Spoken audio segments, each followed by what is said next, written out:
Hello friends, मैं सुरुचि BPSC Gurukul 1 में आपका स्वागत करती हूं।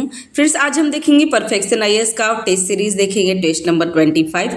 इससे पहले जितने भी हमारे टेस्ट हुए हैं वो हमारे प्लेलिस्ट में आपको मिल जाएगा और साथ ही साथ एडुटेरिया का टेस्ट सीरीज जिसमें अभ्यास टेस्ट सीरीज अभी चल रहा है, फुल लेंथ टेस्ट, और साथ ही साथ आधार टेस्ट सीरीज, जुनून टेस्ट सीरीज और खान ग्लोबल स्टडी का भी टेस्ट सीरीज हमारे ऑलरेडी प्लेलिस्ट में मिल जाएगा, तो जाकर के देख लीजिएगा। तो चलिए स्टार्ट करते हैं टेस्ट नंबर 25 का question number first. Friends, channel पे अगर नए हैं तो चैनल को सब्सक्राइब कर लीजिएगा, बेल आइकन जरूर दबा दीजिएगा फ्रेंड्स, ताकि जो भी मैं वीडियो डालूँ सबसे पहले आपको नोटिफिकेशन मिल सके। अभी यहाँ पे क्वेश्चन नंबर 1 में क्या लिखा है कि यहाँ पे सूची दिया है यात्री और जन्म स्थान। ये आपका 69 बीपीएससी हुआ था ना, उसमें ऐसा क्वेश्चन पूछ लिया था, तो जरूर आप देख लीजिएगा। इस तरीके से आप क्वेश्चन आपको आगे मिलने वाला है, क्योंकि अभी क्वेश्चन टफ थोड़ी सी हो गई है, ठीक है। तो इसमें इसी तरीके से 69 में मिला था। तो इब्न बतूता कहाँ का था? तो इब्न बतूता तो मोरक्को का था, इतना हमें पता है। तो आपको ध्यान रखना चाहिए कि अगर जो भी क्वेश्चन में पहला अगर मिल जाता है ना, अगर कोई एक चीज़ मिल जाता है तो आप उसको टिक कर सकते हैं, ठीक है। जो सबसे पहले आता है वो उसको सबसे पहले मिलान करेंगे तो आपको सब सही हो जाएगा फ्रेंड्स, ठीक है। तो इब्न बतूता मोरक्को का था, जो एमबीटी के टाइम में आया था फ्रेंड्स, ये तो आपको पता भी होगा और ये बहुत ही बार क्वेश्चन सिंगल नंबर क्वेश्चन में पूछा है। आफनासी निकित कहाँ से आए थे फ्रेंड्स? ये रूस से आए थे। और डुआर बोसा कहाँ से थे? पुर्तगाल के थे। और जीन बैटिस्ट टर्नियल कहाँ के थे? तो ये फ्रांस के थे। तो इसका आंसर क्या हो जाएगा? इसका आंसर हो जाएगा बी, ठीक है। नेक्स्ट, आजमगढ़ पहाड़ी एक प्रसिद्ध पुरापाषाण स्थल है, यह कहाँ स्थित है? तो आजमगढ़ पहाड़ी कहाँ पे है फ्रेंड्स? ये मध्य प्रदेश में है फ्रेंड्स, ध्यान रखिएगा। तो इसका आंसर हो जाएगा सी। नेक्स्ट, गलत कथन की पहचान करना है। इसमें गलत कथन क्या होगा वो देख लेते हैं। तो इसमें ऋग्वेद में 1128 सूक्त है, तो ये पहला ही क्वेश्चन गलत हो गया, क्योंकि ऋग्वेद में 1128 नहीं है, इसमें 1028 है फ्रेंड्स, ध्यान रखिएगा। तो 1028 होना चाहिए था, ना कि 1128, इसीलिए पहला ही गलत हो गया। और देख लेते हैं। तो यजुर्वेद एक अनुष्ठान वेद है जिसका पाठ आयुध कहते हैं, तो ये भी सही है। और सामवेद भारतीय संस्कृत का उद्गम है और अथर्ववेद में अनुष्ठानों का विवरण है। ये तीनों सही था, पहला ही क्वेश्चन गलत है, ध्यान रखेंगे। नेक्स्ट, निम्नलिखित में से किस भारतीय दर्शन स्कूल के अनुसार पुरुष और प्राकृतिक सृष्टि के मूल घटक है? तो ये सांख्य दर्शन है फ्रेंड्स, ध्यान रखिएगा। और सांख्य दर्शन किसका है? तो कपिल का था फ्रेंड्स, ध्यान रखिएगा, कपिल मुनि का, ठीक है। तो 4 का आंसर हो जाएगा ए, ठीक है फ्रेंड्स। नेक्स्ट है गाथा सप्तशती प्राकृत भाषा में कविताओं का एक संग्रह है, यह किसके दरबार में लिखा गया था? तो गाथा सप्तशती जो राजा हल्ला के नेतृत्व में लिखा गया था, उनके दरबार में लिखा गया था फ्रेंड्स, ध्यान रखिएगा। तो इसका आंसर क्या होगा? इसका आंसर हो जाएगा 5 का ए, ठीक है। नेक्स्ट, बौद्ध धर्म के महायान स्कूल के बारे में निम्नलिखित कथनों पर विचार कीजिए। यहाँ पे कथन दिया और पूछ रहा है कि गलत कथन कौन सा है। तो बौद्ध धर्म के महायान स्कूल में क्या है? तो बौद्ध धर्म के महायान स्कूल की उत्पत्ति तिब्बत में हुई थी, तो ये बिल्कुल गलत है। तिब्बत में नहीं हुई थी फ्रेंड्स, हमारे भारत में हुई थी। और आपको पता होगा कि कनिष्क के दरबार में जो चौथी बौद्ध संगति हुई थी, उसमें महायान और हीनयान में डिवाइड हो गया था, तो इसकी उत्पत्ति भी भारत में ही हुई है, तो इसलिए पहला गलत हो गया। इसने बुद्ध और बौद्धिज्म की मूर्ति पूजा का प्रचार किया है, तो बिल्कुल सही है फ्रेंड्स, क्योंकि महायान में मूर्ति पूजा का किया गया है, तो ये तो सही हो गया। और तीसरा, यह बुद्ध की मूल शिक्षाओं की वकालत करता है। तो बुद्ध की मूल शिक्षाओं की वकालत आपको हीनयान में किया जाता है, ना कि बौद्धयान, ना कि महायान में। तो ध्यान रखिएगा, इसमें 1 और 3 गलत हो गया, तो इसका आंसर क्या होगा? इसका आंसर हो जाएगा सी, ठीक है, 6 का सी। नेक्स्ट है, निम्नलिखित में से कौन अकबर के दरबार में नवरत्न नहीं थे? तो अब्दुल रहीम एक खाना तो थे, राजा बिलवर दास भी थे, राजा मानसिंह भी थे, अमीर खुसरो नहीं थे फ्रेंड्स, क्योंकि अमीर खुसरो का कार्यकाल अकबर के टाइम का था ही नहीं। ये तो गियासुद्दीन तुगलक के समय में हुआ था, या फिर जो हाँ, तुगलक के समय में ही इनका हुआ था खुसरो का। और खुसरो ऐसा था जो 4 एमबीटी के समय में खुसरो थे, तो ये सब ध्यान रखिएगा। तो वो नवरत्न अकबर के नवरत्न में शामिल नहीं थे। नेक्स्ट है पल्लवों और चालुक्यों के बीच संघर्ष किसके शासनकाल में हुआ था? तो पल्लवों और चालुक्यों के बीच संघर्ष महेंद्र वर्मन के प्रथम के समय में हुआ था। तो ध्यान रखिएगा, 8 का आंसर हो जाएगा, 8 का आंसर हो जाएगा सी। ध्यान रखेंगे फ्रेंड्स। नेक्स्ट है जैन परिषद के संबंध में निम्नलिखित कथनों पर विचार कीजिए और सही कथन को चुनना है। पहला है पहली जैन परिषद की अध्यक्षता देवर्षि क्षमा श्रवण ने किए थे। तो ये गलत हो गया, क्योंकि क्षमा श्रवण नहीं स्थूलभद्र किए थे और दूसरे जैन परिषद के अध्यक्षता स्थूलभद्र किए थे। तो ये दोनों को इंटरचेंज किया था, इसलिए वो गलत हो गया। पहली जैन परिषद बल्लभी और दूसरी जैन परिषद पाटलिपुत्रा में हुई थी। तो ये भी दोनों को एक्सचेंज कर दिया, क्योंकि पहली पाटलिपुत्रा में और दूसरी बल्लभी में हुआ था। तो दोनों कथन गलत है, इसका आंसर हो जाएगा डी, क्योंकि इसमें पूछ रहा था कि सही कथन क्या है और दोनों कथन ही गलत है। तो इसका आंसर क्या होगा फ्रेंड्स? इसका आंसर हो जाएगा डी। नेक्स्ट है चोल साम्राज्य के बारे में गलत कथन की पहचान करें। इस अवधि के दौरान देवदासी प्रथा का उदय हो गया था। तो ये बिल्कुल सही है। और इस अवधि के दौरान ग्राम सभा की एक व्यापक प्रणाली मौजूद थी। तो ये भी सही है फ्रेंड्स, ध्यान रखिएगा। और नेक्स्ट है इस अवधि के दौरान मठ शैक्षणिक केंद्र था। तो ये भी सही है। उरनट्टम इस अवधि के दौरान लगाया जाने वाला एक प्रकार का व्यवसायिक कर था। तो ये गलत है फ्रेंड्स, उरनट्टम ऐसा नहीं है। गांव के आवासीय हिस्से को उरनट्टम कहा जाता था, न कि वो कर था। तो इसका आंसर क्या होगा? इसका आंसर हो जाएगा डी। नेक्स्ट है उमध्य साम्राज्य के निम्नलिखित कमांडरों में से किसने 712 ईस्वी में सिंध पर आक्रमण किया था? तो 712 ईस्वी में तो ये मीर मोहम्मद बिन कासिम किए थे फ्रेंड्स, ध्यान रखिएगा, मोहम्मद बिन कासिम। तो इसका आंसर क्या होगा? इसका आंसर हो जाएगा सी। ठीक है, ध्यान रखिएगा, 712 में मोहम्मद बिन कासिम ने भारत के सिंध पे आक्रमण किए थे। ठीक है। नेक्स्ट है निम्नलिखित में से गलत मिलान वाली जोड़ी की पहचान करें। इसमें लाख बख्श किसे कहा जाता था? लाख बख्श से कुतुबुद्दीन ऐबक को कहा जाता है। फ्रेंड्स ध्यान रखिएगा। नौरोज गयासुद्दीन तुगलक स्टार्ट किए थे। घोड़े की ब्रांडिंग अलाउद्दीन खिलजी किए थे। और तकवीरीन फिरोज शाह तुगलक, तो तकवीरीन फिरोज शाह तुगलक का नहीं था, ये मोहम्मद बिन तुगलक का था। फ्रेंड्स एमबीटी का जो तकवीरीन किसके लिए दिया जाता था? तो तकवीरीन जो किसान होते थे ना, किसान के बीज खरीदने और खेती का विस्तार करने के लिए तकवीरीन का यूज किया जाता था। फ्रेंड्स ध्यान रखिएगा। नेक्स्ट है निम्नलिखित में से कौन मध्यकालीन काल की प्रमुख सजावटी विशेषता है? तो ये पिटयूरा, ये तो बिल्कुल सही है। अरेबेस्क और लैपिस लाजुली, ये तीनों है फ्रेंड्स, ध्यान रखिएगा, इसका आंसर हो जाएगा डी।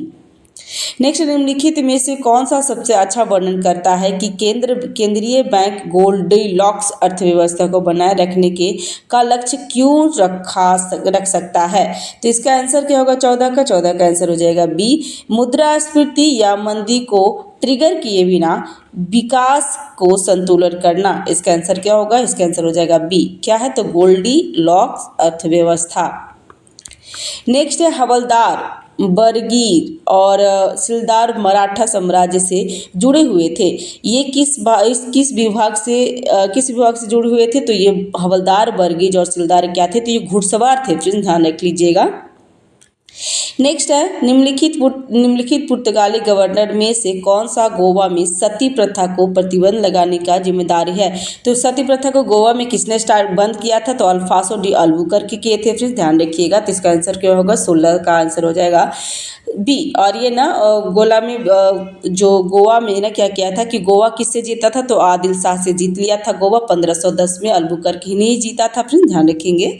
नेक्स्ट हाल ही में खबरों में आए एसेविक्वो नदी क्षेत्र पर लंबे समय से चल रही विवाद में कौन से दो क्षेत्र शामिल है?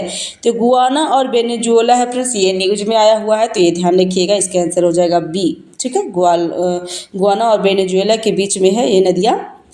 नेक्स्ट है 18वीं शताब्दी के भारत के संबंध में निम्नलिखित कथनों का सही विकल्प चुनना है। तो सोरा और अफीम चीन से आयात किया जाता था, तो बिल्कुल गलत है। सोरा और अफीम चीन से आयात नहीं किया जाता था फ्रेंड्स। ये इनफैक्ट सोरा और अफीम हम लोग निर्यात करते थे, मतलब भारत निर्यात करता था। इस अवधि में अंग्रेजी शिक्षा प्रचलित थी, तो बिल्कुल इसमें क्या पूछ रहा है, सही पूछ रहा है फ्रेंड्स। तो ये अंग्रेजी शिक्षा प्रचलित नहीं थी। जाति भारतीय समाज की प्रमुख विशेषता थी, तो बिल्कुल सही बोल रहा है। जाति 18वीं शताब्दी में जाति भारतीय समाज की प्रमुख विशेषता थी। इसका आंसर क्या होगा, 18 का आंसर हो जाएगा सी। नेक्स्ट है बक्सर की लड़ाई। बक्सर की लड़ाई में अवध के नवाब और डैश और शाह आलम द्वितीय की संयुक्त सेनाओं को अंग्रेजों ने हरा दिया था। इस संदर्भ में रिक्त स्थान क्या है, तो रिक्त स्थान में मीर कासिम होगा, जबकि ऑप्शन में मीर कासिम नहीं है, तो इसका आंसर हो जाएगा डी। क्योंकि अवध जो बक्सर की युद्ध हुई थी, जिसमें अवध के नवाब मीर कासिम और शाह आलम द्वितीय तीनों का युद्ध हुआ था, और इसमें अंग्रेज तीनों को हरा दिए थे, ध्यान रखिएगा। तो इसका आंसर क्या होगा, इसका आंसर हो जाएगा डी। निम्नलिखित में कौन 1717 से 1800 के दशक में सन्यासी विद्रोह के सबसे प्रमुख कारण है। तो सन्यासी विद्रोह के सबसे प्रमुख कारण, ये इसका ऑप्शन हो जाएगा ए, 1770 के अकाल के बाद की आर्थिक व्यवस्था। क्योंकि अकाल पड़ने के बाद भी क्या किए थे ना, तो अंग्रेज उनके पे थोप ही दे दिए, मतलब जो कर था ना, कभी कर वो ख़त्म नहीं करना चाहते थे, तो अंग्रेज ने उस पर कर थोप दिया था। इसकी वजह से सन्यासी विद्रोह हुआ था। और सन्यासी कौन थे, तो ये बेदखल किसान थे, फ्रेंड्स ध्यान रखिएगा। और सन्यासी विद्रोह पर ही एक बुक लिखा गया था बंकिम चंद्र चट्टोपाध्याय द्वारा, आनंद मठ, ठीक है। तो ये भी ध्यान रखिएगा, सिंगल क्वेश्चन में पूछ देता है। नेक्स्ट है निम्नलिखित विकल्पों में से बेमेल को पहचानना है। नाना साहब कानपुर के थे, तो बिल्कुल सही है, कानपुर से उन्होंने 1857 में युद्ध किए थे।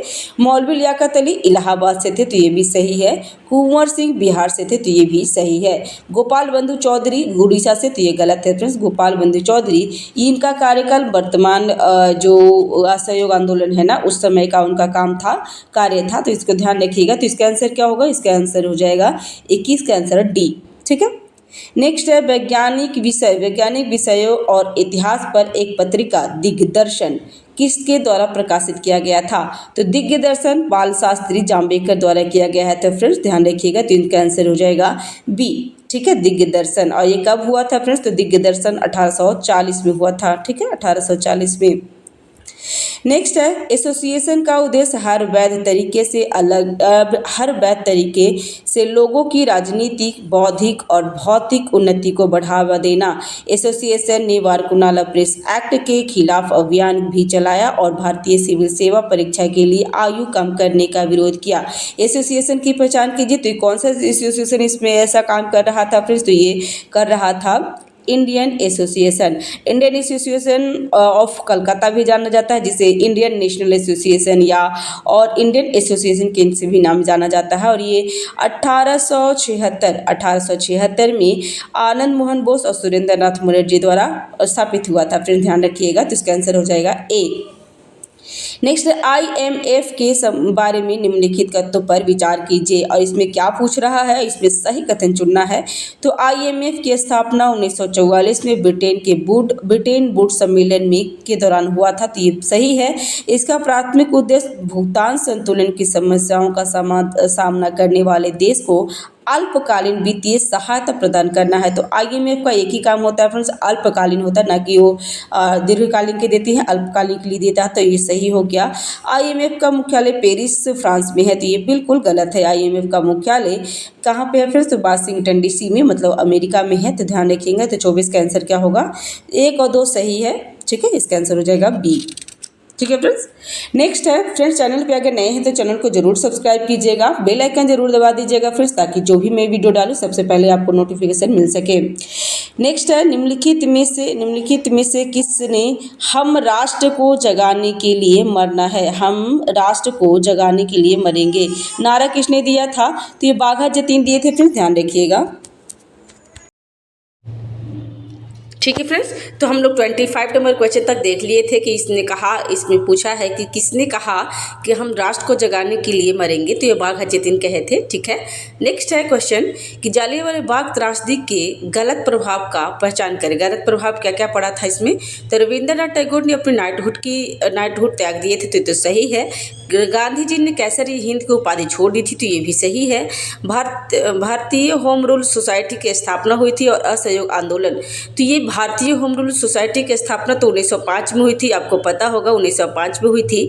तो ये नहीं प्रभाव है, गलत प्रभाव है, क्योंकि असहयोग आंदोलन गांधी जी के कैसर त्याग और जो रविंद्रनाथ टैगोर का हुआ था ना, ये सब 1919 के बाद हुआ था, ठीक है। और भारतीय होम रूल सोसाइटी की स्थापना ये बहुत पहले हो गया था फ्रेंड्स, तो इससे कोई कनेक्शन नहीं है, ठीक है। तो इसका आंसर हो जाएगा 26 का आंसर हो जाएगा सी, ठीक है। नेक्स्ट है, साइमन कमीशन की स्थापना के समय विद्रोह में कौन प्रधानमंत्री थे? तो साइमन कमीशन कब आया था फ्रेंड्स? तो अब साइमन कमीशन आपको पता होगा कि साइमन कमीशन 1927 में उसका गठन हुआ था और 1928 में भारत आ गया था।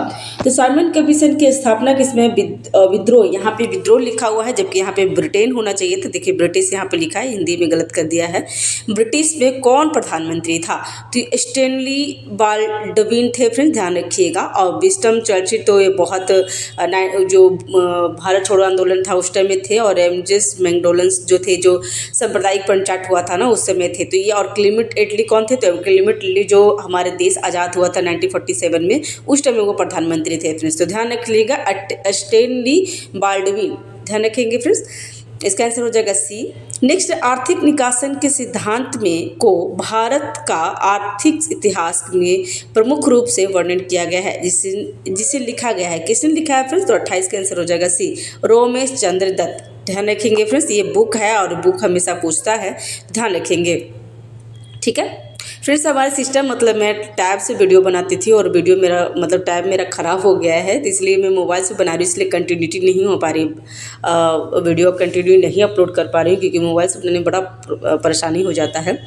नेक्स्ट है, निम्नलिखित में से कौन सा अधिनियम गैंगिंग एक्ट के रूप में जाना जाता है? तो गैंगिंग एक्ट के रूप में वारकुनाला प्रेस एक्ट जाना जाता है फिर, जो 1878 में आया था, और इस टाइम कौन थे? तो लिटन जी, लॉर्ड लिटन के द्वारा लाया गया था, तो ध्यान रखिएगा, ठीक है। इसका आंसर हो जाएगा बी।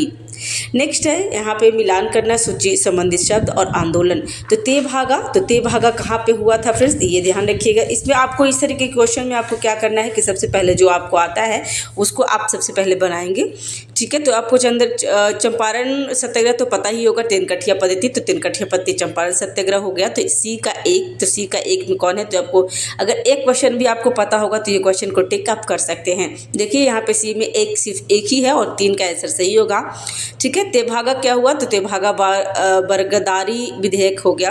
नील हो गया दिगंबर और विष्णु विश्वास द्वारा नील विद्रोह हुआ था, और पावना विद्रोह हुआ था बंगाल काश्तकारी अधिनियम 1885 के बीच की वजह से। तो इसका आंसर हो जाएगा सी। नेक्स्ट है, बिहार में कृषि संसाधनों के संबंध में निम्नलिखित कथनों पर विचार कीजिए। बिहार भारत में गन्ने का अग्रणी उत्पादन है, तो ये बिल्कुल गलत है फ्रेंड्स, बिहार नहीं है, ठीक है। तो और दूसरा है, बिहार नहीं, उत्तर प्रदेश और महाराष्ट्र गन्ने में प्रमुख है फ्रेंड्स, ध्यान रखिएगा। राज्य में चावल, गेहूं, दाल सहित विविध प्रकार की फसलें उगाई जाती है, तो ये बिल्कुल सही है। और बिहार का कृषि क्षेत्र वर्षा आधारित सिंचाई पर बहुत अधिक निर्भर है, तो बिल्कुल सही है। क्योंकि आप दक्षिण बिहार में देखेंगे तो दक्षिण बिहार में सदानेरा, मतलब जो नदियां हैं ना, वो आपको वर्षा में ही ज़्यादातर आता है। तो इसका आंसर क्या होगा? 31 का आंसर हो जाएगा, 2 और 3 सही है, तो इसका आंसर हो जाएगा बी, ठीक है। ठीक है फ्रेंड्स। नेक्स्ट है 32 नंबर क्वेश्चन कि भारत के संविधान के संबंध में निम्नलिखित में से बेमेल को पहचान करना है। बेमेल क्या है? तो लिखित संविधान है, तो बिल्कुल सही है। स्वतंत्र न्यायपालिका है, तो ये भी सही है फ्रेंड्स। दोहरी सरकार, तो ये भी सही है।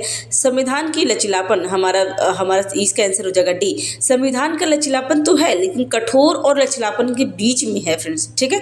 तो क्या होगा? वो हमारा बेमेल हो गया। तो इसका आंसर क्या होगा? इसका आंसर हो जाएगा डी, ठीक है। निम्नलिखित में से नेक्स्ट है, निम्नलिखित में से कौन सा शब्द भारतीय संविधान की प्रस्तावना में उल्लेखित नहीं है? तो सामाजिक स्वतंत्रता, न्यायिक आर्थिक न्याय, अवसर की समानता और राष्ट्र की अखंडता।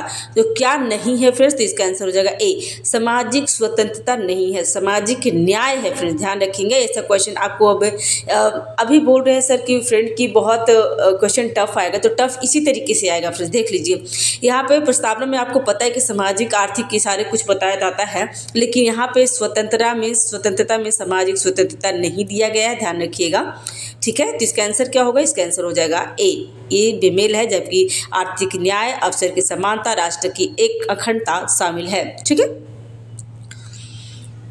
सामाजिक न्याय होना चाहिए था वहाँ पे। नेक्स्ट है मौलिक अधिकार प्राकृतिक में पवित्र है नहीं है, मौलिक अधिकार प्राकृतिक में पवित्र नहीं है। और ये दूसरा है मौलिक अधिकार को भारत की संसद द्वारा कम नहीं किया जा सकता है। तो इसमें क्या है फ्रेंड्स, ये तो पहला तो सही है, लेकिन दूसरा मौलिक अधिकार को भारत की संसद द्वारा कम नहीं किया जाता, तो ये गलत है फ्रेंड्स, क्योंकि मौलिक अधिकार जब भी राष्ट्रीय आपातकाल लगता है तो मौलिक अधिकार को कम कर दिया जाता है। पहला सही है कि मौलिक अधिकार प्रकृति में पवित्र नहीं है, क्योंकि उसको कभी कम किया जा सकता है। तो 34 का आंसर क्या होगा, 34 का आंसर हो जाएगा डी, पहला सत्य है लेकिन दूसरा असत्य है। नेक्स्ट है देश से बाहर जाने का अधिकार और देश में वापस आने का अधिकार निम्नलिखित में से किस मौलिक अधिकार द्वारा प्रदत्त किया गया है। तो अनुच्छेद 21 द्वारा, ध्यान रखेंगे फ्रेंड्स, 35 का आंसर हो जाएगा सी। ठीक है। नेक्स्ट मौलिक कर्तव्यों के संबंध में निम्नलिखित कथनों पर विचार कीजिए, और यहाँ पे मौलिक कर्तव्य में पूछा सही कथन को चुनना है। तो अनुच्छेद 51A के तहत कुल 10 कर्तव्य हैं। तो फ्रेंड्स 10 कर्तव्य था, अभी हमारा 11 कर्तव्य हो गया, तो ये तो गलत हो गया। दूसरा है कुछ नैतिक कर्तव्य है, जबकि कुछ अन्य प्राकृतिक में नागरिक कर्तव्य है, तो ये सही है। और कर्तव्य केवल नागरिक तक ही सीमित है, नहीं बल्कि विदेश तक भी है, तो केवल इसका आंसर हो जाएगा बी, क्योंकि दूसरा सही है, बाकी तीनों गलत है। क्योंकि कर्तव्य केवल नागरिकों तक ही सीमित है, ठीक है, ना कि विदेशियों को दिया जाता है, तो ध्यान रखिएगा, इसका आंसर हो जाएगा बी। और मौलिक कर्तव्य को यूएसएसआर से लिया गया है, रूस से, जो पूर्वी रूस था ना, मतलब रूस से पहले था, उससे लिया गया है, और ये 42वां संविधान संशोधन द्वारा ऐड किया गया है, फ्रेंड्स ध्यान रखिएगा। नेक्स्ट मौलिक अधिकारों के प्रावधान में उसी तरह संशोधित किया जा सकता है, जैसे क्या, तो मौलिक अधिकारों के प्रावधानों में उसी तरह संशोधित किया जाता है जैसे संसद में विशेषाधिकारों में संशोधन, 5वीं अनुसूची में संशोधन, और माल एवं सेवा कर में संशोधन। तो ये गलत है फ्रेंड्स, पहले हो गया, इसका आंसर 37 का आंसर हो जाएगा डी। ठीक है। नेक्स्ट है आपातकालीन प्रभावों के संबंध में निम्नलिखित कथनों पर विचार कीजिए, और इसमें सत्य कथन चुनना है। तो राष्ट्रीय आपातकाल को हर 6 महीने में संसद की मंजूरी से अनिश्चित काल तक बढ़ाया जा सकता है, तो बिल्कुल सही है। राष्ट्रपति शासन के तहत नागरिक की मौलिक अधिकार पर कोई प्रभाव नहीं पड़ता है। तो राष्ट्रपति शासन कहाँ लगता है फ्रेंड्स, ये स्टेट में लगता है, इसलिए मौलिक अधिकारों पर कोई फर्क नहीं पड़ता है, तो ये भी सही है। वित्तीय आपातकाल की घोषणा को केवल संसदीय अनुमोदन द्वारा रद्द किया जा सकता है, तो बिल्कुल गलत है फ्रेंड्स, क्योंकि आपको पता होगा कि जितने भी आपातकालीन है ना, राष्ट्रपति द्वारा ही स्टार्ट होता है और राष्ट्रपति के द्वारा ही समाप्त होता है, तो ध्यान रखिएगा। तो इसका आंसर हो जाएगा, इसमें पूछ रहा सही आंसर क्या है, तो 1 और 2 सही, इसका आंसर हो जाएगा 38 का ए। ठीक है। नेक्स्ट निम्नलिखित में से कौन सा अनुच्छेद प्रधानमंत्री की अध्यक्षता वाली मंत्रिपरिषद द्वारा राष्ट्रपति को सहायता और सलाह देने के लिए प्रावधान करता है। तो 39 का आंसर हो जाएगा बी, अनुच्छेद 74। नेक्स्ट राज्य विधानमंडल के संबंध में निम्नलिखित कथनों पर विचार कीजिए, और यहाँ पे गलत कथन चुनना है। सबसे पहले क्वेश्चन देखेंगे फ्रेंड्स, यही देखेंगे कि गलत पूछ रहा है या सही पूछ रहा है, क्योंकि अगर आप ये नहीं देखेंगे तो आपका क्वेश्चन पूरी गलत होने की संभावना हो जाती है। तो राज्य विधानमंडल के संबंध में निम्नलिखित कथनों पर विचार करना है। पहला है संविधान दोनों सदनों के बीच गतिरोध के समाधान के लिए कोई तंत्र प्रदान नहीं करता है। तो इसमें क्या हो गया, पहला है सही है, ऐसा कुछ नहीं है फ्रेंड्स, संविधान दोनों के बीच गतिरोध समाधान में कोई तंत्र प्रदान नहीं करता है, तो ये तो गलत है। और सही है फ्रेंड्स। और राज्य विधानमंडल के दोनों सदनों में गतिरोध को हल करने के लिए विधेयक को दूसरी बार पारित किया जाता है। तो फ्रेंड्स दूसरी बार पारित नहीं किया जाता, ध्यान रखिएगा, ठीक है, ये एक ही बार पारित होता है। तो इसमें गलत कथन पूछ रहा था, तो इसका आंसर होगा 40 का आंसर हो जाएगा बी, दूसरा गलत है, पहला सही है फ्रेंड्स, ध्यान रखेंगे। नेक्स्ट है उच्च न्यायालय के संबंध में गलत प्रावधानों को उच्च न्यायालय के संबंध में गलत प्रावधानों की पहचान करना है। और इसमें 41 का क्या पूछ रहा है, तो इसमें पूछ रहा है कि 2 या 2 से अधिक राज्यों के बीच विवादों के लिए मूल अधिकार का क्षेत्र, ध्यान रखेंगे फ्रेंड्स। ठीक है फ्रेंड्स, इस उच्च न्यायालय के संबंध में गलत प्रावधानों की पहचान करना है। तो पहला है सेनावृत्ति के बाद वकालत पर प्रतिबंध, तो ऐसा नहीं है फ्रेंड्स, सेनावृत्ति के बाद, यहाँ हाई कोर्ट के बारे में बहुत बात कर रहा है फ्रेंड्स, तो सेनावृत्ति के बाद वकालत पर प्रतिबंध नहीं है। अवमानना के लिए दंड करने की शक्ति, तो ये भी सही है फ्रेंड्स, ऐसा नहीं है। और 2 या अधिक राज्यों के बीच विवादों के संबंध में मूल अधिकार क्षेत्र, तो ये हाई कोर्ट में नहीं होता है फ्रेंड्स, ध्यान रखिएगा। तो इसका आंसर हो जाएगा सी, 41 का सी। नेक्स्ट है 74वें संविधान संशोधन अधिनियम के संबंध में निम्नलिखित कथनों पर विचार कीजिए और यहाँ पे सही कथन चुनना है फ्रेंड्स। तो पहला है, नगरपालिका के सभी सदस्य नगरपालिका क्षेत्र के लोगों द्वारा सीधे चुने जाते हैं। राज्यपाल नगरपालिका को शक्ति और कार्य प्रदान करता है। उच्च न्यायालय नगरपालिका के चुनाव में मामले में हस्तक्षेप कर सकता है। तो इसमें क्या पूछ रहा है, सही कथन पूछ रहा है 42 का। तो इसका आंसर हो जाएगा केवल एक सही है, क्योंकि नगरपालिका के सभी सदस्य नगरपालिका के क्षेत्र के लोगों द्वारा सीधे चुने जाते हैं। राज्यपाल नगरपालिका की शक्ति और कार्य का प्रदान करता है, तो ऐसा नहीं है फ्रेंड्स, ठीक है। तो 42 का आंसर हो जाएगा सी। नेक्स्ट है कंप्यूटर सिस्टम में GUI का अर्थ क्या है। तो GUI का अर्थ हो गया 43 का आंसर हो गया ग्राफिकल यूजर इंटरफेस। इसका आंसर हो जाएगा बी। नेक्स्ट है UNREDD निम्नलिखित में से किससे संबंधित है। तो इसका 44 का आंसर हो जाएगा सी, वन क्षारण से। ध्यान रखेंगे फ्रेंड्स। नेक्स्ट है, निम्नलिखित में से सही जोड़ा की पहचान करना है और सही जोड़ा इसमें क्या होगा।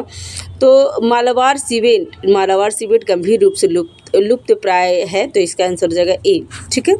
नेक्स्ट है, निम्नलिखित में से किसे हाल ही में विज्ञान रत्न पुरस्कार प्रदान किया गया है। तो विज्ञान रत्न पुरस्कार 46 का आंसर हो जाएगा गोविंद राज पद्मनाभ को मिला है विज्ञान रत्न पुरस्कार। ध्यान रखिएगा फ्रेंड्स, इसका आंसर हो जाएगा ए, ठीक है। नेक्स्ट है, निम्नलिखित में से किस राज्य सरकार ने लेजर फ्लोरिक की जनसंख्या का अनुमान लगाने के लिए पहली बार जनगणना शुरू की है। तो 47 का आंसर हो जाएगा गुजरात में लेजर फ्लोरिकन। नेक्स्ट है, फेस मैच एक AI फेशियल रिकग्नाइज टूल हाल ही में किसने लॉन्च किया है। तो इसका 48 का आंसर हो जाएगा सी, एयरटेल पेमेंट्स बैंक। ध्यान रखिएगा। नेक्स्ट है, निम्नलिखित में से कौन से दो देश उल्ची फ्रीडम शील्ड अभ्यास में भाग लिया है। तो उल्ची फ्रीडम शील्ड में दक्षिण कोरिया और USA भाग लिया है फ्रेंड्स। ध्यान रखिएगा। तो इसका आंसर हो जाएगा बी। नेक्स्ट, निम्नलिखित कथनों पर विचार कीजिए और इसमें सही कथन चुनना है। तो निम्नलिखित कथनों पर विचार कीजिए फ्रेंड्स। इसमें पहला है, मुख्यमंत्री मैया सम्मान योजना हाल ही में तेलंगाना सरकार द्वारा शुरू किया गया। तो ये गलत है फ्रेंड्स, क्योंकि मैया तो तेलंगाना में बोला ही नहीं जाता है, ये झारखंड में है फ्रेंड्स। ध्यान रखिएगा। और इसका उद्देश्य गरीबों और दलितों के दैनिक आधार पर रियायती भोजन उपलब्ध कराना है। तो ये भी गलत है। इसका आंसर क्या होगा, इसका आंसर हो जाएगा डी, ठीक है। नेक्स्ट है, निम्नलिखित में से कौन सा पदार्थ आमतौर पर एसिडिटी के कारण होने वाली अपच, दिल की जलन आदि से राहत पाने के लिए एंटासिड के रूप में उपयोग किया जाता है। तो इसमें सही विकल्प क्या होगा। तो 51 का आंसर हो जाएगा बी, सोडियम बाइकार्बोनेट। ध्यान रखेंगे। नेक्स्ट है, निम्नलिखित में से किसका उपयोग कुकवेयर नॉनस्टिक कोटिंग के रूप में किया जाता है। सही विकल्प क्या है। तो ये टेफ्लॉन होता है। ध्यान रखिएगा। टेफ्लॉन जो हम लोग नॉन स्टिक बर्तन में जो खाना बनता है उसमें टेफ्लॉन का ही लेवल लगाया जाता है। तो ध्यान रखेंगे। नेक्स्ट है, कर्नाटक सरकार ने गोभी मंचूरियन और कॉटन कैंडी में रोडामाइन बी के उपयोग पर प्रतिबंध लगा दिया है। क्यों। तो क्योंकि रोडामाइन बी से जुड़े प्रतिकूल पर स्वास्थ्य प्रभाव के कारण विशेष रूप से बच्चों पे हो रहा है, इसकी वजह से उसको बैन कर दिया गया है। तो ध्यान रखिएगा। इसका आंसर हो जाएगा सी। नेक्स्ट है, निम्नलिखित में से कौन सा रसायन आमतौर पर रसायनों का राजा कहा जाता है। तो रसायनों का राजा किसे कहा जाता है फ्रेंड्स। तो इसका आंसर हो जाएगा 54 का सी, सल्फ्यूरिक एसिड को रसायनों का राजा कहा जाता है। नेक्स्ट, निम्नलिखित में से कौन सा ग्लूकोज का सही रासायनिक सूत्र है। तो ग्लूकोज का होता है C6H12O6। इसका आंसर हो जाएगा ए, ठीक है। 55 का आंसर हो जाएगा ए। नेक्स्ट है, 42वें संविधान संशोधन के माध्यम से कितने विषय राज्य सूची किसे समवर्ती सूची में स्थानांतरित कर दिया गया था। तो 42वें संविधान संशोधन से 5 विषय को किया गया था फ्रेंड्स। ध्यान रखिएगा। तो इसका आंसर हो जाएगा डी। नेक्स्ट, पीएच स्केल की तुलना में अम्लीयता को मापते हैं। उस संदर्भ में नींबू के रस और गाय के दूध का पीएच मान के बीच तुलना क्या होगा। तो इसका आंसर क्या होगा। इसका आंसर हो जाएगा बी, गाय के दूध का पीएच मान नींबू के रस के पीएच मान से अधिक होगा। क्योंकि गाय के दूध का पीएच मान कितना होता है फ्रेंड्स। तो गाय के दूध का गाय के दूध का पीएच मान हो जाएगा 6.5 से 6.9 और नींबू के रस का पीएच मान होगा 2 से 3 के बीच में होता है, इसलिए गाय के दूध का पीएच मान नींबू के रस के पीएच मान से अधिक होगा, ध्यान रखेंगे फ्रेंड्स। नेक्स्ट होगा निम्नलिखित में से किस विधि से तेल और पानी के मिश्रण को अलग किया जा सकता है। तो तेल और पानी, यहाँ पे ध्यान रखिएगा फ्रेंड्स, तेल और पानी ऐसा क्वेश्चन पूछता है तो तेल और पानी से किसे अलग किया जा सकता है, तो निस्तारण द्वारा तेल और पानी से पानी को अलग किया जा सकता है। ठीक है, निम्नलिखित में से किस विधि से तेल और पानी के मिश्रण को अलग किया जा सकता है, तो निस्तारण द्वारा अलग किया जा सकता है, ध्यान रखेंगे। ठीक है फ्रेंड्स, नेक्स्ट क्वेश्चन है निम्नलिखित में से कौन सी ग्रेफाइट की सही संरचना है। तो ग्रेफाइट की सही संरचना समतल षष्ठकोणीय होता है, फिर ध्यान रखेंगे, इसका आंसर हो जाएगा 59 का ए। नेक्स्ट है स्मार्ट वॉच आमतौर पर रक्त में ऑक्सीजन की मात्रा को कैसे मापता है। निम्नलिखित में से सही विकल्प क्या है, तो 60 का आंसर हो जाएगा फ्रेंड्स सी। इसमें हो क्या क्या, तो कलाई के माध्यम से प्रकाश चमकना और परिवर्तित प्रकाश को मापना इत्यादि मापने करने की वजह से क्या हमारे रक्त में ऑक्सीजन की मात्रा को पता लगा लेता है, तो ध्यान रखिएगा। नेक्स्ट है नैनो रोबोटिक्स एक संभावित तकनीकी है जो नैनो स्केल डिवाइस विकसित करके स्वास्थ्य सेवा में सुधार कर सकती है, जो शरीर में प्रवेश कर सकती है और गैर आक्रामक प्रारंभिक निदान और उपचार कर सकती है। उस संदर्भ में नैनो रोबोट मानव शरीर के भीतर कैसे नेविगेट करते हैं, तो इसका आंसर क्या होगा, इसका आंसर हो जाएगा डी। अल्ट्रासाउंड, चुंबकीय क्षेत्रों का पर प्रतिक्रिया करके और जैविक द्रव के उपयोग करके, ये तीनों होगा, फिर ध्यान रखिएगा 61 का आंसर हो जाएगा डी। ठीक है, नेक्स्ट स्टेम सेल बैंक में संग्रहित स्टेम सेल से निम्नलिखित में से किस बीमारी की संभावना को संभावित रूप से इलाज किया जा सकता है। तो इसमें क्या होगा, इसमें मधुमेह, पार्किंसन रोग और दिल का दौरा तीनों कर सकते हैं, फिर ध्यान रखिएगा, इसका आंसर हो जाएगा डी। नेक्स्ट है पौधे के स्वास्थ्य में माइकोराइजा की प्राथमिक भूमिका क्या है। निम्नलिखित में से कौन विकल्प को चुनना है। तो माइकोराइजा क्या करता है फ्रेंड्स, इसके में करता है पानी और पोषक तत्वों को अवशोषण करता है, फिर ध्यान रख लीजिएगा, इसका आंसर हो जाएगा 63 का बी। नेक्स्ट निम्नलिखित में से कौन सी एपीफाइट्स की प्राथमिक विशेषता है। तो एपीफाइट्स की प्राथमिक विशेषता, ये अन्य पौधे पे उगते हैं, फिर ध्यान रखिएगा, ये अन्य पौधे पे उगते हैं एपीफाइट्स, ध्यान रखेंगे, इसका आंसर क्या होगा, इसका आंसर हो जाएगा बी। नेक्स्ट निम्नलिखित में से कौन फिजियोलॉजी या मेडिसिन में नोबेल पुरस्कार जीतने वाली पहली महिला थी। तो अब ऐसे भी क्वेश्चन पूछ लेगा, फिर ध्यान रख लीजिएगा। तो पहली महिला कौन थी, तो 65 का आंसर हो जाएगा ए, गट्टी कोरी क्या की है, तो फिजियोलॉजी या मेडिसिन नोबेल पुरस्कार जीतने वाली पहली महिला थी, फिर ध्यान रखिएगा। और ये कब जीती है, फिर 1947 में। नेक्स्ट निम्नलिखित में से कौन सा अंग प्रोटीन संश्लेषण के लिए जिम्मेदार है। तो प्रोटीन संश्लेषण के लिए राइबोसोम है, फ्रेंड्स ध्यान रख लीजिएगा, और राइबोसोम को ही प्रोटीन की फैक्ट्री भी कहा जाता है, तो ध्यान रखिएगा, 66 का आंसर हो जाएगा बी।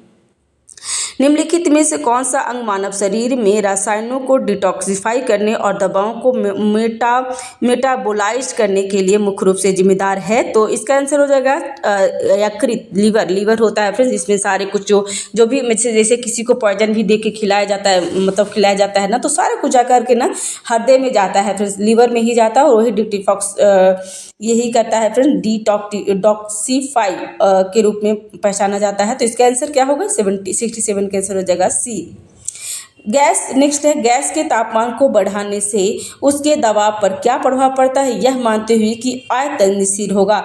तो आयतन स्थिर होने पर क्या प्रभाव पड़ता है, तो इसका आंसर हो जाएगा दाब बढ़ जाता है, ध्यान रखेंगे फ्रेंड्स, दबाव बढ़ जाता है। नेक्स्ट पृथ्वी की सतह से निम्नलिखित में से कौन सी सही पलायन वेग है। तो सही पलायन वेग कितना होता है फ्रेंड्स, 1.2 किलोमीटर पर सेकेंड होता है, फ्रेंड्स ध्यान रखिएगा। तो इसका आंसर हो जाएगा बी, क्योंकि इसके अगर इतना से उछाल के अगर कुछ फेंकते हैं तो पृथ्वी पे वापस नहीं आता है, तो पलायन वेग 11.2 है, ध्यान रखेंगे फ्रेंड्स, बहुत बार क्वेश्चन पूछा है। नेक्स्ट एक हवाई जहाज निम्नलिखित में से किस सिद्धांत के आधार पर उड़ता है। तो एक हवाई जहाज बर्नौली के सिद्धांत पर उड़ता है, फिर ध्यान रखिएगा, ये भी क्वेश्चन बहुत बार आपको PYQ में मिल जाएगा। तो हवाई जहाज बर्नौली के सिद्धांत पे उड़ता है, ध्यान रखेंगे। नेक्स्ट लेंस की फोकस दूरी कितनी होती है, निम्नलिखित में से सही विकल्प का चुनना है। तो इसका आंसर हो जाएगा सी, लेंस के केंद्र से फोकस बिंदु के दूर के बीच में होती है, फिर ध्यान रखिएगा। तो इसका आंसर हो जाएगा सी, 71 का सी। नेक्स्ट है, कौन सा क्वांटम सिद्धांत एक क्यूबिट को एक समय में कई अवस्था में मौजूद रहने की अनुमति देता है? तो 72 का आंसर हो जाएगा बी, सुपर पोजिशन। नेक्स्ट है, स्वायत्त वाहनों में लिडार का प्राथमिक उपयोग क्या है? तो स्वायत्त वाहनों में लिडार का प्राथमिक उपयोग वाहन के आसपास के वातावरण का पता लगाने और उसका मानचित्र बनाने का होता है। फ्रेंड्स ध्यान रखिएगा। तो 73 का आंसर हो जाएगा बी। नेक्स्ट है, जलवायु में अल्बेडो प्रभाव का क्या अर्थ है? निम्नलिखित में से सही विकल्प को चुनना है। तो 74 का क्या होगा? इसमें होगा रात में भूमि की सतह को ठंडा करना, कि तो ये गलत है फ्रेंड्स। पृथ्वी की सतह द्वारा अवशोषित सूर्य के प्रकाश की मात्रा, तो ये भी गलत है। पृथ्वी की सतह द्वारा सौर विकिरण का परिवर्तन करना, इसका आंसर हो जाएगा सी। अल्बेडो प्रभाव मतलब होता है पृथ्वी की सतह द्वारा सौर विकिरण का परिवर्तन। आंसर हो जाएगा 74 का सी। नेक्स्ट, निम्नलिखित में से कौन सी प्रक्रिया मुख्य रूप से महासागरीय मध्य महासागरीय कटक के निर्माण के लिए जिम्मेदार है? 75 का आंसर हो जाएगा बी, सागर नितल प्रसरण। ध्यान रखिएगा फ्रेंड्स, इसका आंसर हो जाएगा बी। नेक्स्ट है, पृथ्वी के वायुमंडलीय परिसंरचना हैंडली सेल का क्या महत्व है? हैंडली सेल का क्या महत्व है? तो इसका हो जाएगा, यह उष्णकटिबंधीय क्षेत्रों के आसपास रेगिस्तान के वितरण की व्याख्या। ध्यान रखिएगा, हैंडली सेल मतलब होता है, इसका आंसर हो जाएगा ए। नेक्स्ट, ग्लेशियर मलबे के पार्श्व और टर्मिनल जवाब से कौन सी भू आकृति बनती है? तो ग्लेशियर मलबे से फ्रेंड्स बन रहा है फ्रेंड्स, इसको मोरेन बनता है, ध्यान रख लीजिएगा। और डेल्टा क्या होता है? तो जो नदियों के द्वारा जो समुद्र में प्रक्षेपित होता है ना पानी, उसको वहाँ पे जो जमता है ना, उसको डेल्टा कहते हैं। और जलोढ़ पंख वो होता है जो उच्च जगह पे, किसी उच्च जगह से नीचे पानी आता है ना, तो एक पंख की तरह छोटी छोटी धाराओं में बहता है, उसको जलोढ़ पंख कहते हैं। तो ध्यान रखिएगा। तो 77 का आंसर हो जाएगा ए, मोरेन कहा जाता है। ठीक है। नेक्स्ट है, महासागर गाइयर के निर्माण का प्राथमिक कारण क्या है? तो महासागर गाइयर का निर्माण का प्राथमिक कारण कोरियोलिस प्रभाव और प्रचलित पवन पैटर्न है। ध्यान रखिएगा। तो इसका आंसर हो जाएगा बी। नेक्स्ट है, प्लेन शब्द किससे संबंधित है? तो प्लेन शब्द किससे संबंधित है? तो इसका आंसर हो जाएगा बी, दीर्घकालिक कटाव द्वारा निर्मित एक निकट स्तरीय भूमि सतह। नेक्स्ट है, हौथी विद्रोह ने लाल सागर और अदन की खाड़ी में वाणिज्य जहाजों पर हमला शुरू किया है। ये करंट का न्यूज है। उस संदर्भ में कौन से जलडमरू अदन की खाड़ी को लाल सागर से जोड़ता है? तो बाब अल मबदे जलडमरू होता है। फिर ध्यान रखिएगा, इसका आंसर हो जाएगा सी। नेक्स्ट है, आर्कटिक क्षेत्र ने हाल ही में वर्षों में रिकॉर्ड तोड़ तापमान वृद्धि का अनुभव किया है। तो ये तो सही है। आर्कटिक क्षेत्र में उच्च अल्बेडो प्रभाव होता है जो आने वाले अधिकांश सौर विकिरण को परिवर्तित कर देता है। तो इसका आंसर क्या होगा? 81 का आंसर हो जाएगा बी। एक और दो दोनों सत्य है, परंतु आर एक ही सही स्पष्टीकरण नहीं कर रहा है। ये दोनों सही है, फ्रेंड ध्यान रखेंगे। ठीक है। नेक्स्ट है, अभिकथन है, ग्रैंड इथोपियन रेनेसा डैम के निर्माण में इथोपिया, मिस्र और सूडान के बीच कूटनीतिक तनाव पैदा हुआ है। बांध के निर्माण से नील नदी के जल प्रवाह में डाउन स्ट्रीम देशों मिस्र और सूडान में काफ़ी कमी आने की उम्मीद है। तो 82 का आंसर हो जाएगा ए। इसका आंसर हो जाएगा ए और आर दोनों सत्य है और आर एक ही सही स्पष्टीकरण कर रहा है। एक करंट का न्यूज है। नेक्स्ट है, भारत में जादूगोड़ा खदानें मुख्य रूप से किस खनिज के लिए निष्कर्षण से जुड़ी है? जो जादूगोड़ा में क्या होता है? फिर तो यूरेनियम होता है, वहाँ पे यूरेनियम ज़्यादा पाया जाता है। और ये कहाँ है जादूगोड़ा? तो झारखंड में है। ध्यान रखेंगे फ्रेंड्स। इसका आंसर क्या होगा? इसका आंसर हो जाएगा ए। ठीक है। नेक्स्ट, निम्नलिखित मिट्टी के प्रकार को भारत में उसकी संबंधित विशेषता के सुमेलित करना है। अभी देख लीजिए कैसे कैसे टफ क्वेश्चन बनाने की कोशिश किया जा रहा है। तो यहाँ पे पहले काली मिट्टी, उसके बाद क्या उसमें पाया जाता है और ये कहाँ पे पाया जाता है, ये चीज़ करके इसमें बताया गया है। फ्रेंड्स ध्यान रखिएगा। तो 84 का आंसर क्या होगा? तो यहाँ पे देख लीजिए ए का 3 होगा, जिसमें काली मिट्टी क्या कर रहा है? तो काली मिट्टी काली मिट्टी में ज़्यादातर क्या पाया जाता है, तो काली मिट्टी यहाँ पे इसका आंसर हो जाएगा बी। ठीक है, 84 का बी होगा, जिसमें काली मिट्टी 3 और 1 मतलब जैसे काली मिट्टी क्या होगा, तो 3 मतलब सादे बेसाल्ट चट्टानों और अक्षय से निर्मित होता है और ये दक्कन के पठार पे पाया जाता है, तो इसको ऐसे मैच करना है। ठीक है, ऐसे मैच करना है। लाल मिट्टी, तो लाल मिट्टी का क्या यहाँ पे बोल रहा है, तो लाल मिट्टी B1 और 2 होगा, तो लाल मिट्टी बी। लाल मिट्टी लोहे और एल्यूमिनियम से भरपूर होता है और ये पश्चिमी घाट और पूर्वी घाट में लाल मिट्टी पाया जाता है। लेटराइट मिट्टी, तो लेटराइट मिट्टी होगा C24 मतलब लेटराइट मिट्टी लेटराइट मिट्टी की मात्रा अधिक, लेटराइट मिट्टी में मिट्टी की मात्रा अधिक होती है और ये तटीय क्षेत्र और कर्नाटक के हिस्से में पाई जाती है। और जलोढ़ मिट्टी में नदियों द्वारा जमा उपज और पोटास में चूने भरपूर होता है और इंडो गंगा में पाया जाता है, तो ध्यान रखिएगा, इसका आंसर हो जाएगा बी। इसी तरीके से टफ किया जाएगा, ध्यान रखेंगे फ्रेंड्स। ठीक है, नेक्स्ट मैक्रो इकोनॉमिक्स में कॉर्डरिंग आउट की अवधारणा का क्या अर्थ है, सही कथन चुनना है फ्रेंड्स, ध्यान रखेंगे। तो मैक्रो इकोनॉमिक्स, इसका आंसर हो जाएगा 85 का आंसर हो जाएगा ए। सरकारी उधार में वृद्धि से निजी निवेश में कमी आती है। नेक्स्ट, मंदी के अंतराल की स्थिति में उच्च नीति प्रक्रिया क्या है, सही विकल्प को चुनना है, तो 86 का आंसर हो जाएगा बी। सरकारी खर्चों को बढ़ाना और करों को कम करना, इससे हो जाता है मंदी के अंतराल की स्थिति में उचित नीति प्रक्रिया यही होता है कि सरकारी खर्च को बढ़ा दिया जाता है और करों को कम कर दिया जाता है, इसका आंसर हो जाएगा बी। नेक्स्ट, हाल ही में स्थानीय मुद्राओं का उपयोग करके भारत और रूस के बीच में द्विपक्षीय व्यापार को प्रोत्साहित करने के लिए एक गतिशील संदर्भ दर तंत्र प्रस्तावित किया गया था। इस दृष्टिकोण से जुड़ी प्राथमिक चुनौतियां क्या है, तो प्राथमिक चुनौती 87 का क्या होगा फ्रेंड्स, इसका आंसर हो जाएगा बी। प्रमुख मुद्रा के मुकाबले में भारतीय रुपया और रूसी रूबल उचित स्थिरता है, क्योंकि अभी हम लोग नॉर्मली ऐसे क्या होता है, तो डॉलर USD डॉलर से ही ज़्यादा बिजनेस होता है फ्रेंड्स, तो इसमें क्या अस्थिरता है, इसके वजह से ही इसमें नुकसान थोड़ी सी चुनौतियाँ हो सकती है, तो आंसर हो जाएगा बी। नेक्स्ट है कार्बन रेखा जिसे अक्सर पृथ्वी के वायुमंडलीय और बाहरी अंतरिक्ष के बीच सीमा के रूप में पहचाना जाता है, समुद्र तल से कितनी ऊंचाई पे है, तो ये एग्जैक्टली इसको चाहिए फ्रेंड्स। इसमें अगर थोड़ी सी भी मिस्टेक हमें नहीं आता हो तो नहीं बन पाएगा, तो इस तरीके से क्वेश्चन अगर आपको आता है, अगर क्वेश्चन आपने देखा है आता है तो अभी आप अटेम्प्ट कीजिएगा, अदरवाइज नहीं अटेम्प्ट कीजिएगा फ्रेंड्स, क्योंकि अभी निगेटिव मार्क्स भी है, तो ये कमाया हुआ धन क्यों वापस बर्बाद करना है ना। तो जो आपको आता है उसमें ज़्यादातर फोकस कीजिएगा, जो नहीं आता ऐसा लग रहा है कि हमने कभी देखा नहीं है तो उसको छोड़ देने की जरूरत है फ्रेंड्स, इसका आंसर हो जाएगा बी 100 किलोमीटर। फ्रेंड्स, चैनल पर अगर नए हैं तो चैनल को सब्सक्राइब कर लीजिएगा, बेल आइकन जरूर दबा दीजिए फ्रेंड्स, ताकि जो भी मैं वीडियो डालूं सबसे पहले आपको नोटिफिकेशन मिल सके। ठीक है, भारत का लक्ष्य 2047 तक ट्रिलियन की अर्थव्यवस्था बनाना है, सही विकल्प क्या होगा फ्रेंड्स, तो 89 का आंसर हो जाएगा सी 30 ट्रिलियन करना है। भारत का लक्ष्य 2047 से जो 2047 तक हमारा देश 100 साल आज़ाद हो जाएगा, उसमें लक्ष्य रखा है कि 30 ट्रिलियन अर्थव्यवस्था बनाने का लक्ष्य रखा गया है फ्रेंड्स, ध्यान रखिएगा। नेक्स्ट है 2024 में भारतीय रिजर्व बैंक ने एक अस्थायी जमा सुविधा शुरू किया है, SDF का प्राथमिक उद्देश्य क्या है, तो 90 का आंसर हो जाएगा बी बैंकिंग प्रणाली से अतिरिक्त तरलता को अवशोषित करना।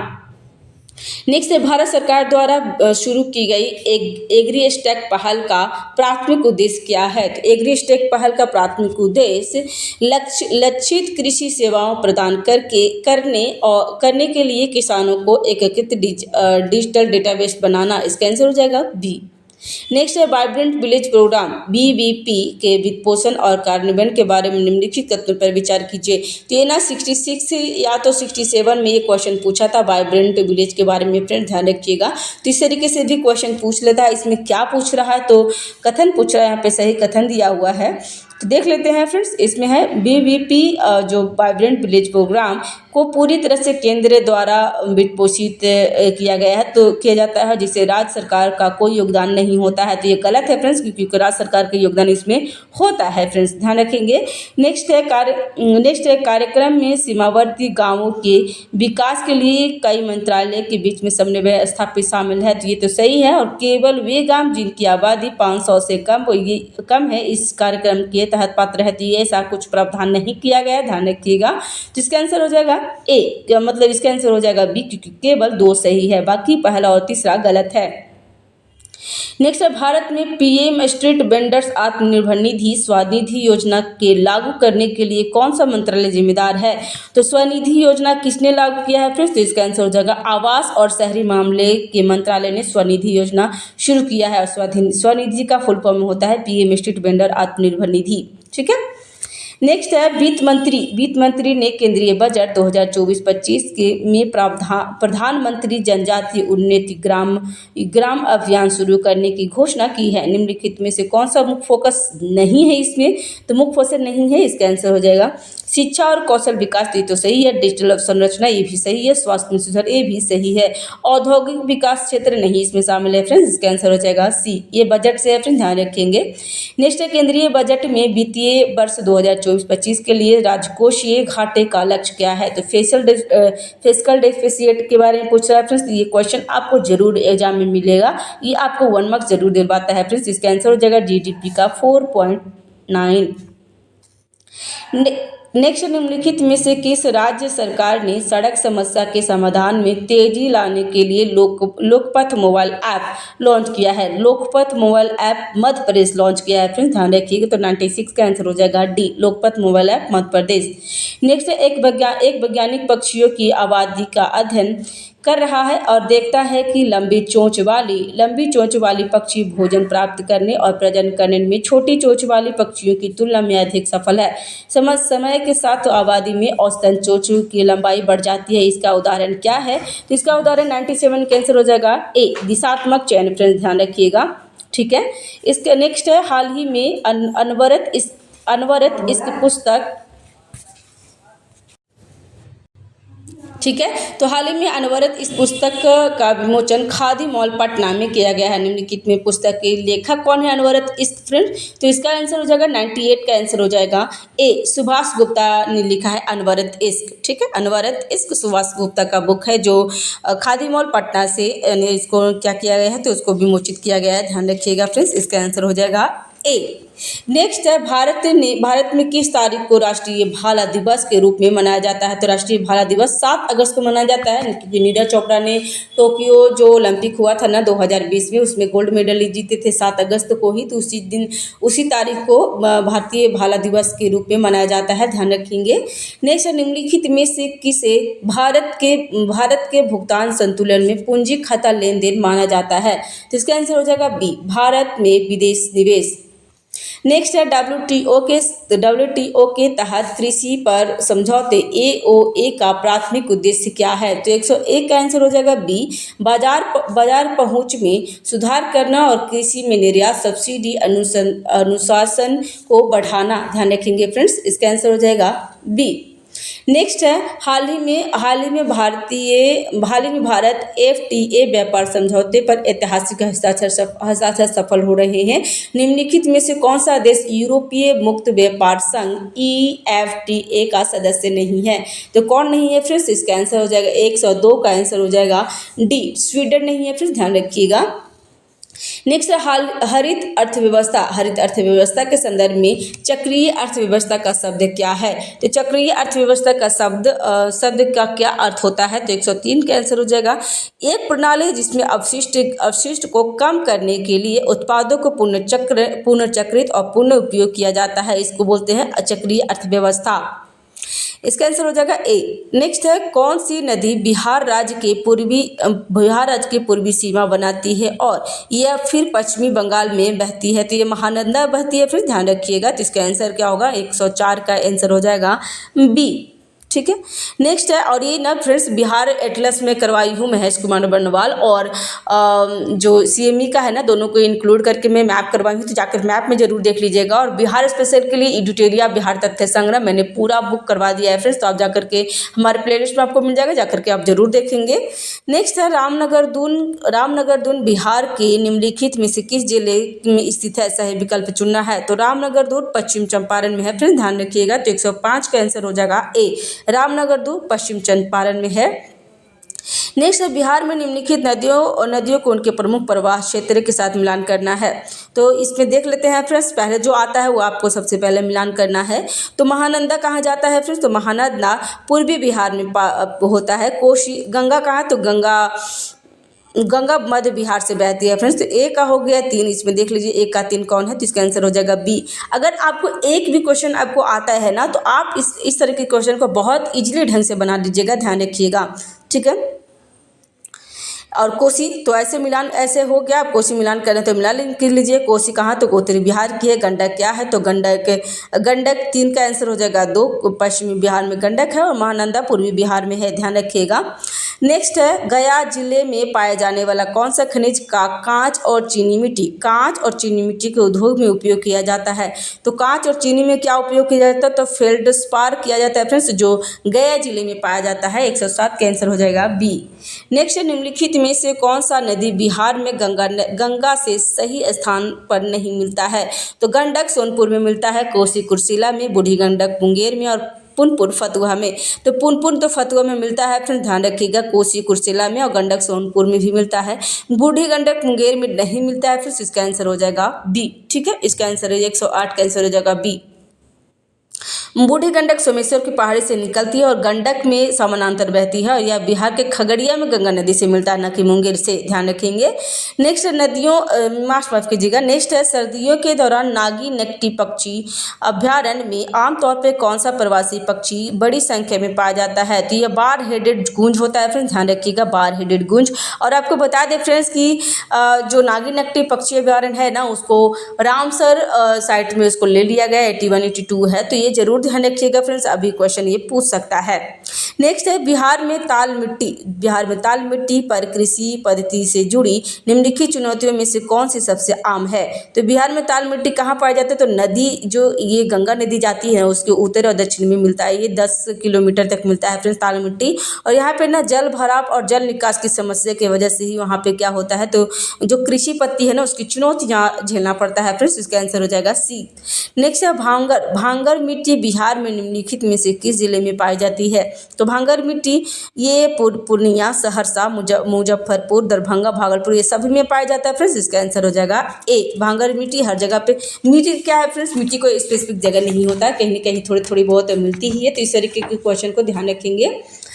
नेक्स्ट है, निम्नलिखित झीलों का उनके संबंध झीलों को मिलान करना है। यहाँ पे जो आपको सबसे पहले आता है, मैं बार बार यही बोलती हूँ, जो सबसे पहले आता है सबसे पहले मिलान करेंगे, ठीक है।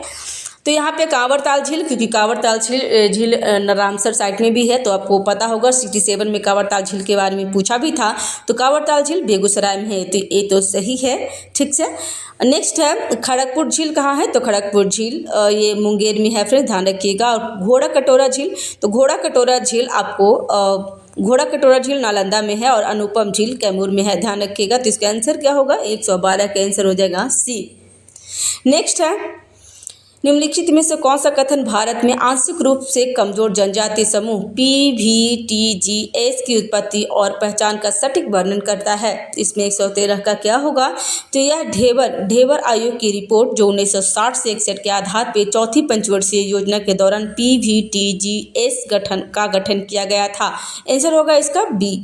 अगर आपको पूरा ऑप्शन पढ़ना है फ्रेंड्स, तो आप वीडियो को क्या कीजिएगा, रोक दीजिए, उसके बाद देख लीजिए और क्या सही है आप उस पर टिक कर सकते हैं, क्योंकि इतनी लंबी ये होते हैं ऑप्शन फ्रेंड्स। और सारे ऑप्शन पढ़ने के बाद क्या होगा ना कि आप वो सुन लीजिएगा और एग्जाम में कन्फ्यूजन क्रिएट हो जाता है, इसलिए जो सही है वही मैं वही बता दे रही हूँ, जहाँ पे ज़रूरत है वहाँ पे मैं एक्सप्लेन भी करवा देती हूँ फ्रेंड्स। नेक्स्ट, बिहार में पाए गए अशोक के शिलालेख मुख्यतः निम्नलिखित में से किस लिपि में लिखा गया है। तो बिहार में ये ब्राह्मणी लिपि में लिखा गया है, फिर ध्यान रखिएगा। खरोष्टी कहाँ, तो खरोष्टी आपको पाकिस्तान के क्षेत्र में मिलेगा और माइक आपको अफगानिस्तान के क्षेत्र में मिलेगा, ध्यान रखिएगा। नेक्स्ट है गया का अप्सर शिलालेख किस राजवंश के बारे में जानकारी प्रदान करता है। तो गया में पूछ रहा है फ्रेंड्स अप्सर शिलालेख तो गुप्तोत्तर वंश का है फ्रेंड्स, गुप्तोत्तर काल का ये है। तो ध्यान रखिएगा, इसका आंसर हो जाएगा 115 का बी। ठीक है, और ये आदित्य सेन द्वारा बनाया गया है, ये भी ध्यान रखेंगे। नेक्स्ट शेरशाह सूरी अपने शासन के दौरान निम्नलिखित में से किस प्रशासन में सुधार को शुरू करने के लिए जाने जाते हैं। 116 का आंसर हो जाएगा सी। एक मानकीकृत मुद्रा रुपया का निर्माण करना।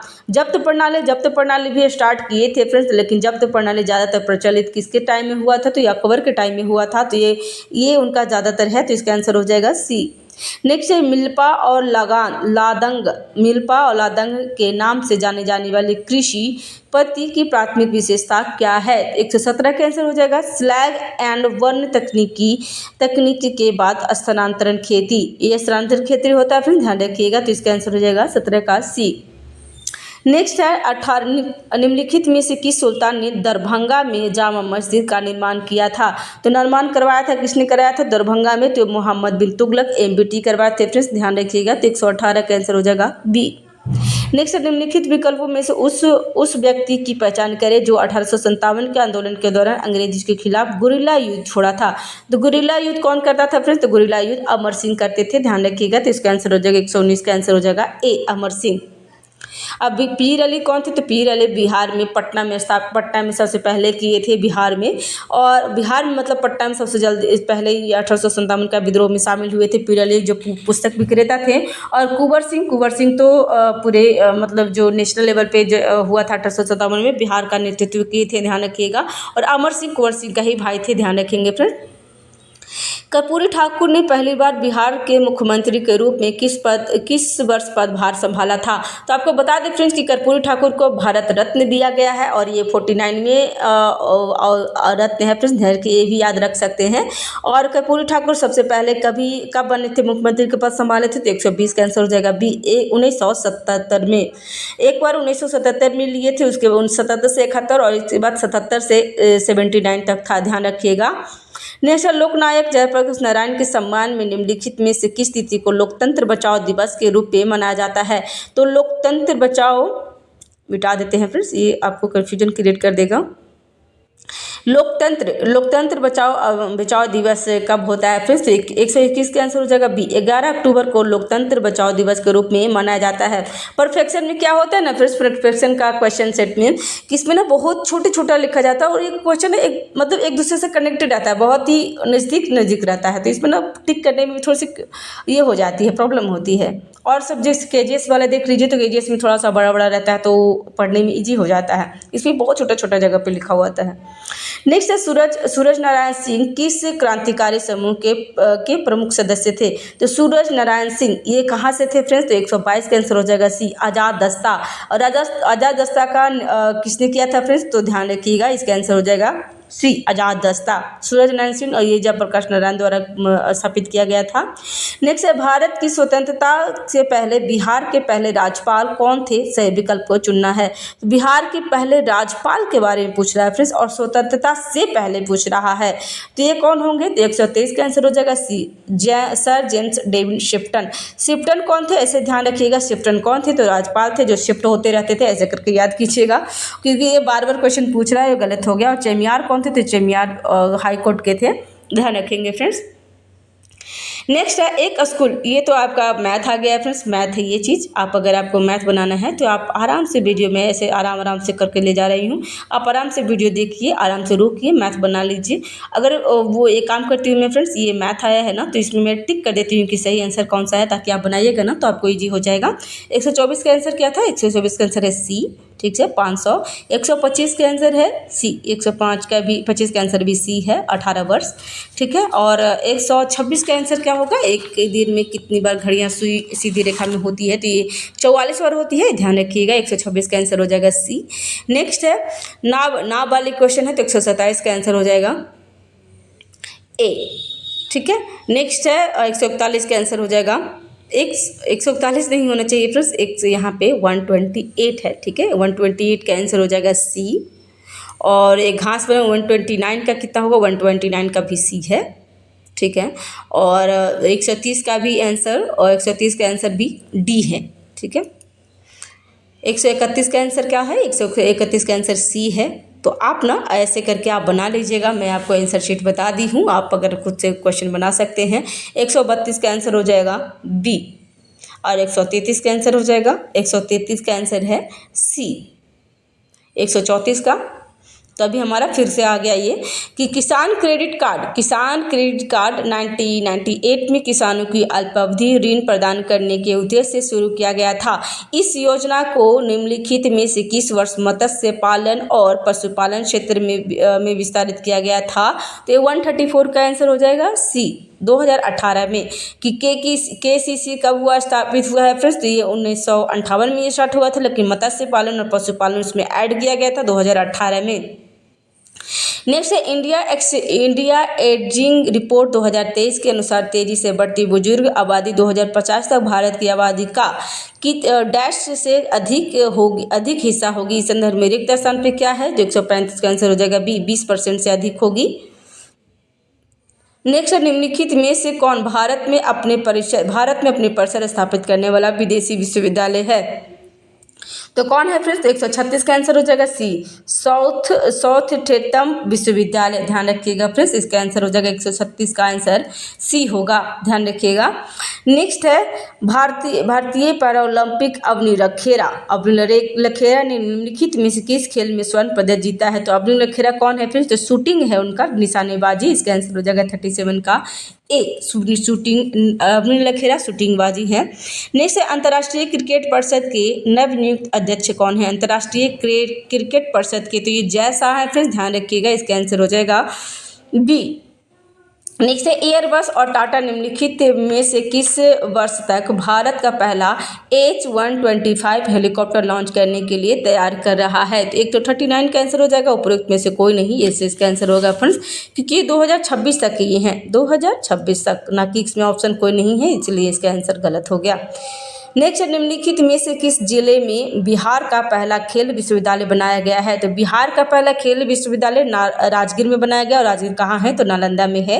नेक्स्ट, निम्नलिखित में से किसे पहला ओमन चांडी पुरस्कार दिया गया है? तो पहला ओमन चांडी पुरस्कार राहुल गांधी को दिया गया, जो राहुल गांधी का जो भारत जोड़ो ये था ना, उसमें उसी के लिए उनको दिया गया, ध्यान रखिएगा।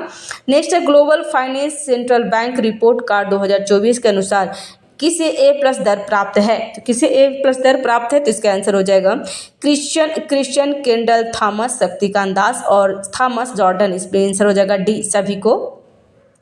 नेक्स्ट है